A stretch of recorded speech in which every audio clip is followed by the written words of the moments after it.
आपने पिछले भाग में जो देखा वो पूरी सच्चाई नहीं थी। इस घर ने अब अपना असली चेहरा दिखाना शुरू कर दिया है। जो अंदर गया था वो अब वैसा नहीं रहा। स्वागत है कहानी के दूसरे भाग में। जंगल की ठंडी हवा, हवेली के चारों ओर घनी धुंध और एक अजीब सा सन्नाटा। आरव, मीरा और राघव रवि के साथ कुएं के पास खड़े थे। हर कदम पर उनका डर बढ़ता जा रहा था। हर शाख की सरसराहट, हर पत्ते की खड़खड़ाहट, जैसे कोई उनकी हर हरकत देख रहा हो। मीरा ने फुसफुसाया, मुझे लग रहा है कोई हमारे पास है।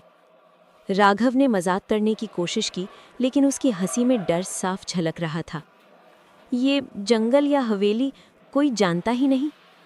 तभी कुएं के भीतर से एक हल्की सी हवा और ठंडी हंसी गूंजी और शैडो फिगर फिर दिखाई दिया। इस बार उसने आकार बदल लिया, मानो आधा इंसान और आधा अजीब प्राणी, और उसकी आंखों से लाल चमक निकल रही थी। आरव ने दीपक चमकाया, लेकिन जैसे ही रोशनी पहुंची, फिगर गायब हो गया। सिर्फ एक ठंडी लंबी हंसी गूंज रही थी। रवि ने फुसफुसाते हुए कहा, ये यक्षिणी है। ये प्राणी सिर्फ डर पैदा नहीं करता, ये तुम्हारे मन की कमजोरी और भय को खाने आता है। मीरा ने कांपते हुए पूछा, हम इससे बच सकते हैं? रवि ने गंभीर स्वर में कहा, अगर तुम डर के आगे झुकोगे तो ये तुम्हें कभी छोड़ने वाला नहीं। यक्षिणी हमारी आंखों, हमारे कानों और हमारे मन में छुपकर हमला करेगी। तुम्हारे पीछे देखो। राघव ने झुकते हुए कहा, हमें मिलकर इसका सामना करना होगा और अपने डर पर काबू पाना होगा, वरना हवेली हमें कभी जाने नहीं देगी। तभी यक्षिणी ने पहली बार हमला किया। दीवार से अचानक एक लंबी छाया निकली और राघव के पास से हवा की तेज धार के साथ चली गई। उसकी सांसें रुक सी गईं और तीनों महसूस कर सकते थे कि यक्षिणी का डर सिर्फ दिखाई नहीं दे रहा, बल्कि महसूस हो रहा है। तुम्हारी बारी। शैडो फिगर गायब हुआ, लेकिन हवेली की दीवारें अब धीरे धीरे जीवित लगने लगी।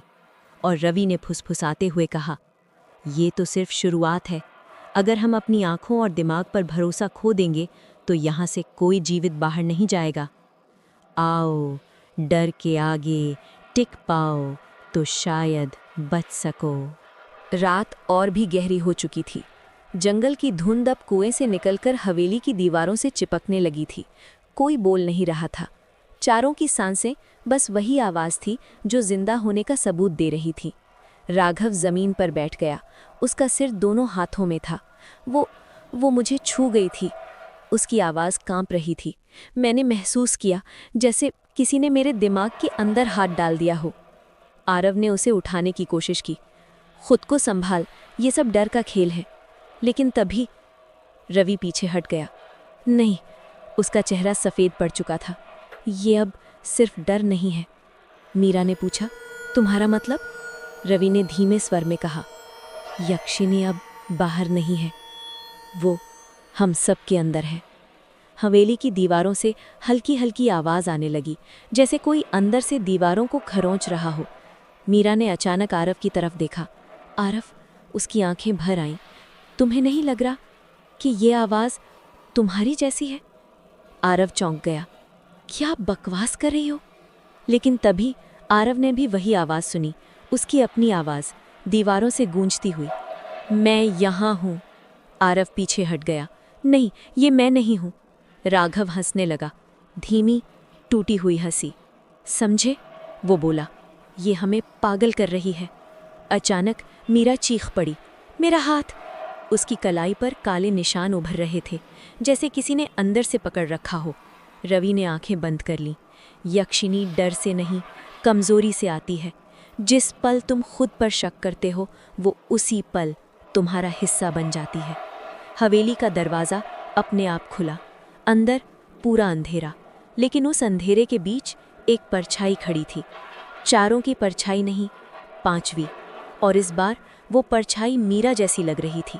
मीरा की आवाज़ गूंजी, अगर मैं ही वो हूँ तो असली मैं कौन हूँ? हवा तेज हो गई, दीपक बुझ गया और अंधेरे में एक आखिरी आवाज आई। अब चुनो, डर को मारोगे या खुद को? हवेली के अंदर अब अंधेरा सिर्फ आंखों के सामने नहीं था, वो दिमाग के अंदर उतर चुका था।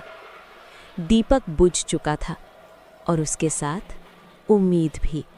आरव ने कांपती आवाज में कहा, मीरा, तुम ठीक हो ना? कोई जवाब नहीं। अचानक अंधेरे में किसी के चलने की आवाज आई। टक टक टक, नंगे पैरों की। राघव फुसफुसाया, ये आवाज मीरा जैसी है। तभी सामने से मीरा निकली, चेहरा शांत, बहुत ज्यादा शांत। उसकी आंखें झपक नहीं रही थीं। तुम लोग डर क्यों रहे हो? उसने हल्की मुस्कान के साथ पूछा। मैं तो यही हूं। रवि पीछे हट गया। नहीं, ये मीरा नहीं है। मीरा ने उसकी तरफ देखा और पहली बार उसकी आंखों में लाल चमक दिखी।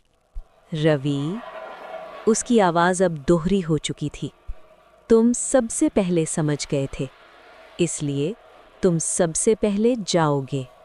हवा अचानक तेज हो गई, दीवारों पर टंगी तस्वीरें गिरने लगीं। आरव चिल्लाया, मीरा, खुद को संभालो।